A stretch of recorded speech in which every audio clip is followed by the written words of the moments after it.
If you're like me, sketching in a sketchbook can bring boatloads of anxiety. For as long as I can remember, I have collected hundreds of beautiful looking sketchbooks, only to never use them. I was, and still to this day, am terrified of ruining a stunningly perfect, lovely looking, crisp sketchbook with my potentially very ugly sketches inside. In today's video, I'm going to show you a few different tips that helped me start to utilize my sketchbooks more and get my money's worth of years of investment.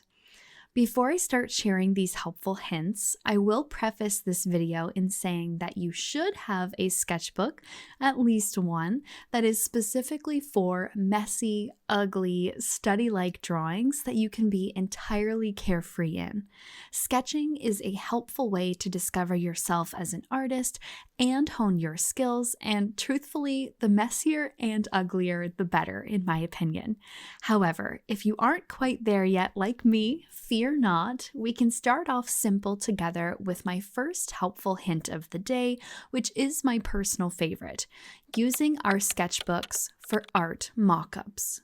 Now, what is a mock-up? The generic definition for mock-up, as per dictionary.com, is a model often full size for study, testing, or teaching. In regards to today's video and the application of mock-ups to the art world, I use them for testing future painting ideas on a much smaller, less detailed scale. The parrot that I am painting today is a perfect demonstration of this and how the sketchbook is a perfect place to test your ideas. With this parrot painting, I knew that I had wanted to try something new and different, both with the composition and the use of metallic acrylic. Seeing as canvas is expensive, I didn't want to jump right into a full-fledged painting, as if it didn't turn out how I had hoped, I would either have to cover over it entirely with paint and start again, or knowing myself, I would probably be very frustrated. I would scrap the entire concept and I would probably leave the canvas to rot in my art closet, both costing me money and time. So instead, I grabbed my sketchbook and I began to create a mini version of my larger future painting. I decided to work in watercolor, ink, and marker, as I knew that I would not be able to get too detailed with it, and it would give me a fun way to test my color palette and the composition of my piece. I opted for something that I knew I could work quickly with as well, so I wasn't spending too much time on this illustration and getting lost in all of those details. It's not about making a perfect painting or something that I would consider to be wall-worthy. It is purely about processing your ideas in a physical way. Now, when you start to work on your mock-up for your next piece, I really want you to think about things like composition. Where is your subject positioned? Is it sitting? Is it standing? Is it maybe a front-facing or three-quarter view? What colors are you looking to use? This is a huge one for me, as I really like to work through my color palette in my mock-ups. So I'm deciding if my color palette is something contrasting and bold, or maybe for this piece, it's a little bit more natural and soft. Do you want to try something fun and new, like shapes or different techniques? These are all things I am considering as I'm working through this mock-up, so by the time I get to the real thing, I have a much better understanding of my vision and what I am looking for the final painting. In addition to using your sketchbook for testing your ideas, you can also use these illustration mock-ups afterwards to sell to your customers. Now, you may be thinking, Cassie, these illustrations are terrible. They're just practice and you just finished saying that they aren't supposed to be perfect. There is no way that I would sell them. And believe me when I say I thought the exact same thing. However, through my years of selling my artwork online and displaying my work in shows, my illustration mock-ups at times sold quicker and sold more than my larger original pieces. Now, why is this? I'm sure there are many reasons as to why, but I'll list a few that I think are the most prevalent. First is going to be the price. Your larger, more complicated, full finished artworks are naturally going to be more expensive. Art is an investment, and with how the world is right now, money is tight. Not everyone is going to be able or want to spend hundreds, if not thousands of dollars on artwork. For a lot of people, it is just not feasible, myself included, even though I'd love to support my fellow artists by purchasing their largest works. Having a less expensive alternative, like these mock-up illustrations, is a great way for clients to purchase an original of your artwork without breaking their bank. They feel great supporting you as the artist, they receive an original of your work, and you can move some art and make a sale that you may not have had otherwise. The second reason would be size and the ability to frame these illustrations for someone's home at a much cheaper cost.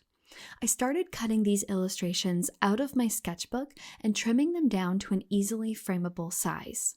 For example, a 5x7 or an 8x10 that would fit nicely in a frame purchased from a retail store. They clean up surprisingly nicely, especially paired with a nice mat, and can even become their own established style, in addition to your larger works, that your client looks forward to seeing. I love including these in my collections that I would launch on my website. So I would establish a drop date that I would launch my 10 to 20 piece collection, and I would have 5 to 10 of these mock-ups available as well for the budget conscious. I was truly amazed at the response. I truthfully did not think they would sell, but I'm convinced that my clients wait for these to be available. After all, art is subjective, and who knows what people may like. This gives excellent purpose to your sketchbook and an alternative to using it for quick study sketches. Never underestimate your work, even the simplest of illustrations, and the gravity it will have on your clients. What may seem like a poor, quick illustration to you could be an awesome, sentimental piece for your client. Now let's say you do not want to cut your illustrations out and you want to leave the sketchbook intact. Another excellent use of your sketchbook and these mock-ups would be to bring it with you to an art show and use it as a quick portfolio your customers can flip through. A lot of times, clients want to see the behind-the-scenes work of an artist and how you come up with your ideas. They're enamored with the process, and they sometimes don't always want to see the full, finished, flashy works. They may want to have a peek behind the curtain, if you will, and see your process and your skills before the full finished piece. At the very least, it's a conversation and also keeps your clients at your booth for longer, which may convert into a potential sale or commission.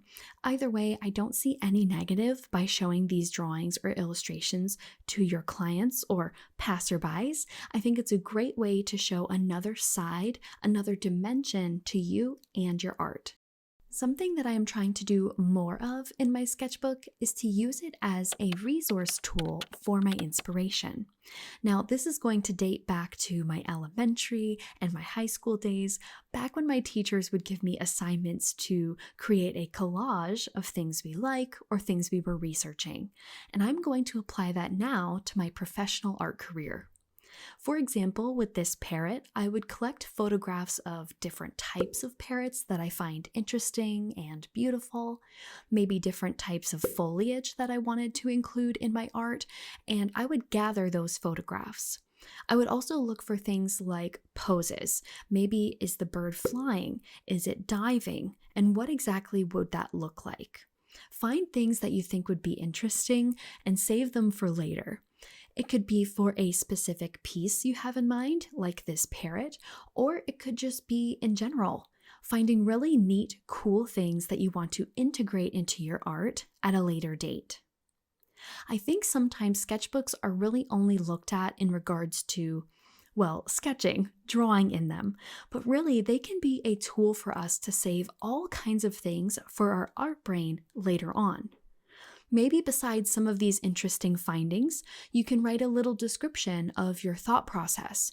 I love this pose or I love this color, and maybe even do a little test sketch to dip your toes into sketching, but not have the pressure of having to fill an entire page with your artwork. Draw the shape of a branch or leaves, the outline of a bust, or maybe try and sketch a fun dynamic pose beside the reference that you found it in.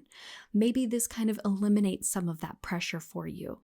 The best part about sketchbooks is they are entirely yours. You can create and use them in whichever way you prefer. Whether it's an art mock-up or gathering inspiration, hopefully you will find these alternative uses for your sketchbook helpful in alleviating that anxiety.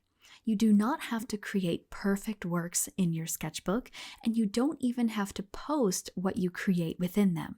Keep them to yourself or share them if you wish. Just have fun with it and remember to use it as a tool, however that looks to you, to help yourself, your skills, and your art journey. If you enjoyed today's video, I'd be honored if you'd leave a like and a comment.